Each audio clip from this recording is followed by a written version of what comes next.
Cela fait maintenant un an que vous avez été élu député de la deuxième circonscription. Quel bilan tirez-vous au bout de cette année législative? Je crois qu'il y a plusieurs choses. D'abord, être utile pour son pays. Donc, je suis intervenu à de nombreuses reprises pour tenir les engagements que nous avions pris à l'égard des Calédoniens. Je pense à l'encadrement des frais bancaires, qui a fait l'objet d'un amendement à la loi Lurel sur la vie chère. Je pense à la création de la haute autorité de la concurrence, qui a été actée au comité des signataires et qui doit être délibérée d'ici le mois de septembre. Je pense aussi au camp Est, où nous étions engagés à une rénovation in situ et puis surtout à la création d'un quartier de fin de peine en province Nord. Je pense aux deux lycées, le lycée du Mont-d'Or et celui de Pointe-Bout, où nous étions engagés avec Sonia Lagarde à faire en sorte que l'État mette les crédits nécessaires pour qu'à la rentrée 2016, ces deux lycées qui conditionnent quand même la vie de nombreuses familles et de nombreux élèves puissent être opérationnels. J'arrête là la liste, je pourrais être beaucoup plus long, mais voilà. On avait pris un certain nombre d'engagements avec Sonia Lagarde lors de la campagne électorale, et je crois qu'à l'Assemblée nationale, nous les avons tenus. Ça n'est pas fini, le chantier est immense. Mais on a déjà fait la preuve de notre capacité à défendre les intérêts du pays et à tenir les engagements qu'on prend à l'égard des Calédoniens. Ce jeudi, l'Assemblée de la province Sud a voté le compte administratif. L'exécutif provincial vous accuse d'avoir laissé les caisses vides. Que leur répondez-vous? C'est un ramassis de gros menteurs. Quand ils sont arrivés et qu'ils apprennent à compter, quand ils sont arrivés en 2009, il y avait en tout et pour tout 9 milliards dans les caisses. Donc ça n'a rien à voir avec ce qu'ils racontent. C'est simplement une manière pour eux de se disculper. Donc non, on avait prévu les sommes nécessaires liées à une conjoncture exceptionnelle, qui était la conjoncture du nickel, qui avait conduit la province Sud à bénéficier de ressources exceptionnelles. Et au lieu de les dépenser toutes nos noisettes, on avait dit on fait l'écureuil et on les conserve. Et donc quand ils sont arrivés à la province, ils sont arrivés avec une somme largement suffisante qui leur a d'ailleurs permis, je vous invite à lire le rapport de la Chambre des comptes, parce qu'ils profitent que personne ne lit les rapports de la Chambre des comptes pour raconter n'importe quoi.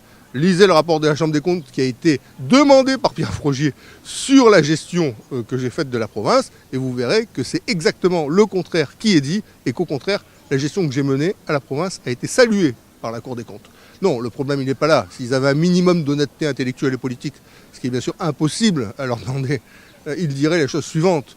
Il y a un déficit structurel à la province lié à une clé de répartition trop inégalitaire. Les dépenses de fonctionnement de la province représentent aujourd'hui les 2/3 des dépenses de la province. Et donc, bien évidemment, la clé de répartition étant pas proportionnelle au nombre d'habitants, on se retrouve avec une province sud exsangue et un nord qui est assis sur un matelas considérable. Donc c'est ça la problématique majeure. Ça n'a rien à voir avec ma gestion qui a été saluée par la Chambre des comptes. Vous venez de donner votre vision de l'après-accord de Nouméa et surtout sur ces 3 référendums. Expliquez-nous cette notion de référendum-projet que vous venez de mettre en avant. Écoutez, nous ce qu'on souhaite, c'est que cette autre voie que nous proposons, non plus une solution consensuelle qu'on aurait aimé, qu'on a défendue avant les élections de 2009, mais une solution consensuelle qu'on voulait, nous, c'était une solution consensuelle dans la France, qui conduise à nous gouverner nous-mêmes, mais à rester au sein de la République. Cette solution consensuelle-là, il faut le reconnaître, les indépendantistes n'en veulent pas. À plusieurs reprises, ils ont dit qu'il faut aller au référendum, et ceux qui en veulent, veulent d'une solution consensuelle qui va nous conduire à l'indépendance association. C'est notamment la dynamique qui a été engagée par Pierre Frogier, de concessions unilatérales, le drapeau, la présidence du Congrès, la coalition, tenter de faire Pidgeot sénateur. Et à la sortie, ça a crédibilisé pour les indépendantistes l'idée qu'une indépendance association, dans le cadre d'une solution consensuelle, était possible. Donc nous ne voulons pas, nous, d'une indépendance association. Je le dis souvent, la République, elle nous protège. Elle nous protège d'abord de certains d'entre nous. On voit quand même les comportements de certains dirigeants d'institutions ou de certains leaders syndicaux où on sent quand même qu'il y a des Baini Marama au petit pied qui sommeillent en eux. Donc au sein de la République, on évite quand même l'ultime dérive bananière. Et puis la République, elle nous protège aussi des prédateurs extérieurs. On voit bien que la Chine est en train de racheter toutes les îles du Pacifique. Et si on a, nous, une chance encore, grâce à notre lien avec la France, de ne pas avoir été véritablement racheté par la Chine, c'est bien parce qu'on est sein de la République. Donc non, pas d'indépendance association. Alors si on dit il n'y a pas de solution consensuelle parce que ce sera une indépendance association. Et si on dit, comme on le dit nous aussi, il ne faut pas de référendum tel que prévu par l'accord de Nouméa, parce que le référendum prévu par l'accord de Nouméa, c'est un référendum guillotine, c'est un référendum saut dans le vide, on choisit l'indépendance. C'est un saut dans le vide, rien n'est défini, quel contenu, quelle organisation, on n'en sait rien, quel régime pour les libertés publiques, On n'en sait rien. Quelle nationalité? Est-ce que ce pays garde des relations avec la France? On n'en sait rien, etc., etc. Et si on choisit la France, que nous dit l'accord de Nouméa? L'accord de Nouméa, il est terminé, donc on ne sait pas comment ça va se passer. Il faudra se retrouver après le référendum. Vous imaginez dans quelles conditions, lorsque les indépendantistes l'auront perdu, et de manière probablement très lourde, les conditions de la discussion ne seront pas véritablement réunies. Donc nous disons, puisque la solution consensuelle que nous appelions de nos voeux n'est pas envisageable, du moins dans la France, puisque le référendum prévu pour la sortie de l'accord est un référendum chaos, qui sera source de désordre et d'instabilité dans notre pays, eh bien faisons encore de mettre en œuvre une autre voie. L'autre voie, qu'est-ce que c'est? C'est toujours un référendum, mais on remplit l'option indépendance et on remplit l'option France. On ne vote plus que pour des principes, on vote pour un projet. Et on ne le remplit pas tout seul, on le remplit ensemble avec les indépendantistes et l'État, dans le cadre d'une procédure négociée. En clair, ce que nous proposons, c'est que le référendum d'aujourd'hui, prévu par l'accord, qui est un référendum aveugle, on en fasse un référendum éclairé en mettant en place les contenus. Que ce référendum, qui parce qu'il est brutal et qui crée un schéma manichéen, est un référendum de chaos, on en fasse, parce qu'on va négocier avant et pas après, un référendum de paix. C'est ça l'idée, c'est un référendum de responsabilité et de projet, un référendum de paix et de rassemblement qu'on propose, un référendum qu'on construit ensemble avec les indépendantistes et l'État. C'est ça l'autre voie de Calédonie Ensemble. Elle permettra à chaque Calédonien de conserver une capacité de choix. Celles et ceux qui sont indépendantistes, ils pourront voter pour l'indépendance et puis ils sauront le contenu de cette indépendance qui, pour l'instant, s'apparente quand même au triangle des Bermudes. Et puis de l'autre côté, celles et ceux qui veulent rester dans la France, ils sauront également le contenu de ce pays émancipé, la Nouvelle-Calédonie, mais qui reste au sein de la République. Donc voilà le projet que j'ai proposé aujourd'hui à l'ensemble des militants de Calédonie Ensemble. Demain, j'espère que d'autres responsables politiques en parleront, se positionneront. C'est une proposition ouverte, nous souhaitons qu'elle prospère. En tout cas, c'est la proposition que nous faisons dans le cadre des élections de 2014. Si les électeurs nous font confiance, s'ils disent « nous souhaitons que Calédonie Ensemble exerce les responsabilités », s'ils mettent un bulletin pour nous, ils savent où nous avons décidé d'aller, ils savent l'horizon que nous traçons. Et dans notre parti, on l'a répété à plusieurs reprises, on fait ce qu'on dit, on dit ce qu'on fait.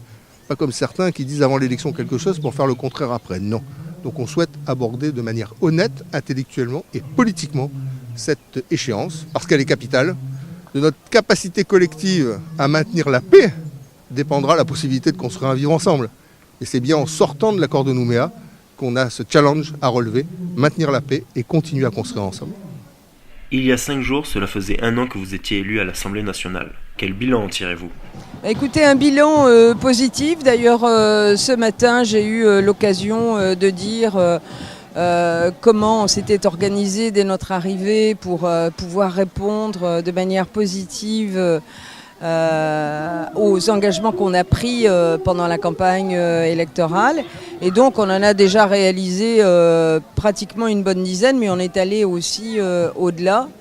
D'autre part, ce qui est important pour nous, c'est qu'on a intégré un groupe à l'Assemblée nationale, qui est le groupe, qui est l'Union des démocrates indépendants, qui s'appelle l'UDI, dont le président est Jean-Louis Borloo, et ce qui nous permet, à Philippe Gomez et à moi, d'avoir un temps de parole très conséquent, d'avoir déjà, au-delà du travail parlementaire, des textes de loi, avoir pu poser un certain nombre de questions au gouvernement.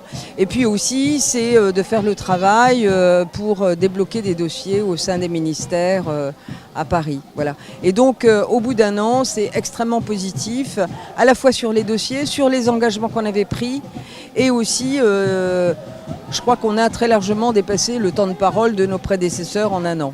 Voilà. La semaine dernière, on vous a nommé ministre de l'Outre-mer et de la mer dans le contre-gouvernement UDI. En quoi consistera exactement cette nouvelle fonction et ne pensez-vous pas que celle-ci risque de vous éloigner de votre ancrage électoral ? Oui, non, pas du tout, parce qu'il s'agit ni plus ni moins que d'un gouvernement en shadow, c'est-à-dire un gouvernement de l'ombre. Moi j'y vois, ça va pas donner un travail en plus, sauf qu'il va falloir suivre un certain nombre de choses. Mais aujourd'hui, là-dessus, on a des outils précieux comme Internet et où on peut communiquer, voilà, de manière concrète. Non, ça va pas m'éloigner de ma circonscription. J'ai bien confiance, et en particulier de la commune de Nouméa, j'ai bien conscience de tout ça. Là, je suis partie quand même assez souvent, mais je vais être dorénavant présente parce qu'il va y avoir les vacances parlementaires. Donc, je vais me poser pendant un certain nombre de mois pour m'occuper. Voilà. Mais j'essaie autant que faire se peut de ne pas manquer les conseils municipaux. Je suis rarement absente. Donc, je suis bien là. Et puis, j'oublie pas les Calédoniens non plus parce que c'est pour eux que je travaille. Que pensez-vous du dernier rapport de la Chambre territoriale des comptes sur la ville de Nouméa ? Oui, j'ai eu l'occasion mardi au conseil municipal d'en parler. Il est beaucoup moins dur pour la mairie de Nouméa que le rapport de 2007, puisque le rapport de 2007 avait mis en exergue les problématiques de l'assainissement, où disait que la commune avait 20 ans de retard. La commune s'est attachée à faire en sorte de suivre les recommandations de 2007, c'est-à-dire qu'elle a mis en place un certain nombre d'outils nouveaux sur sa gestion. Et puis, il y a quand même la construction déjà d'une station d'épuration, celle du centre-ville, même si je conteste l'endroit où elle est, juste à l'entrée de la ville. Il y a la construction en ce moment de la station de Sainte-Marie, et puis il y aura celle de Montravel. Donc sur le dossier assainissement, la mairie a quand même bien avancé. Il reste quand même un souci qui est soulevé par la Chambre, qui est celui des réseaux qui collectent les eaux usées. Et là, les réseaux sont assez obsolètes. Et donc, il y a un gros effort à faire de la part de la mairie pour essayer d'améliorer et de faire les réparations nécessaires sur ces réseaux.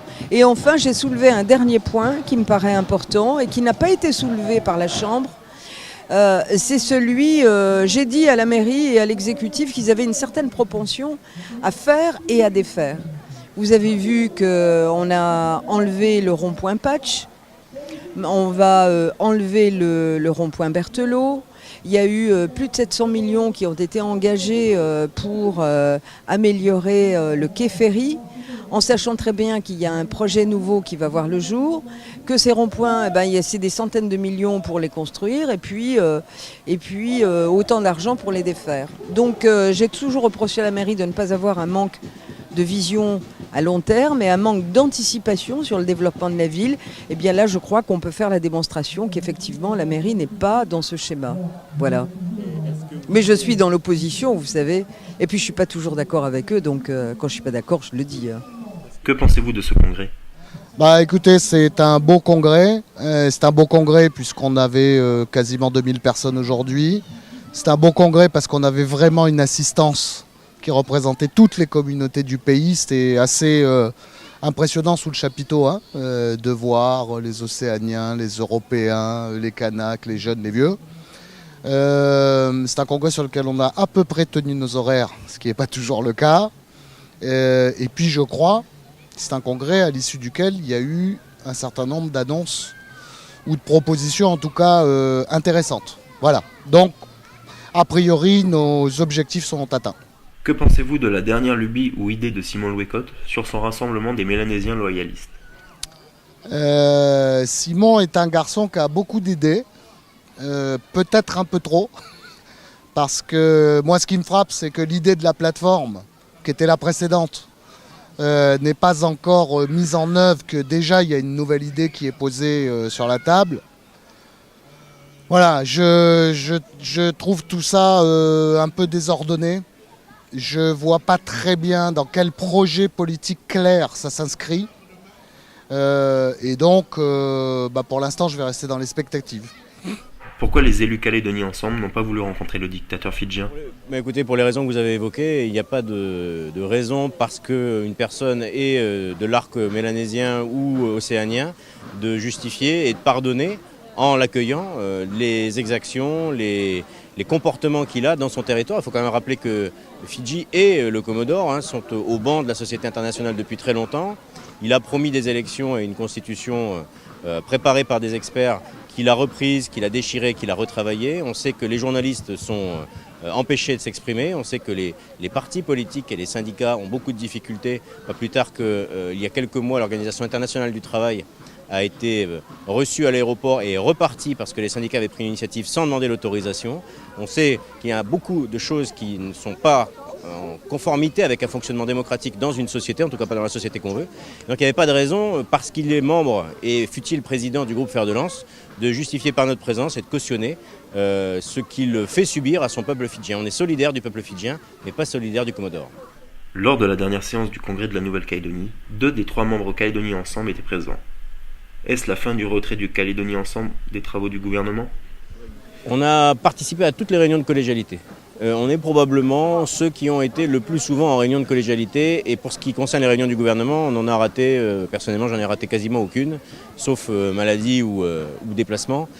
Donc non, le fait de participer, d'assister justement à ces réunions et de collégialité et de gouvernement, c'est bien la démonstration que malgré les obstacles, notamment dans la transmission d'informations, malgré les secteurs qui étaient résiduels pendant très longtemps et malgré les tentatives toujours régulières de nous imposer des choses, nous on veut participer, on veut essayer de prendre connaissance des dossiers. C'est parfois difficile, c'est même parfois impossible. On nous donne des dossiers, il faut quand même le savoir. Pour une décision le mardi, on nous les donne la veille. C'est juste impossible et contraire au fonctionnement collégial.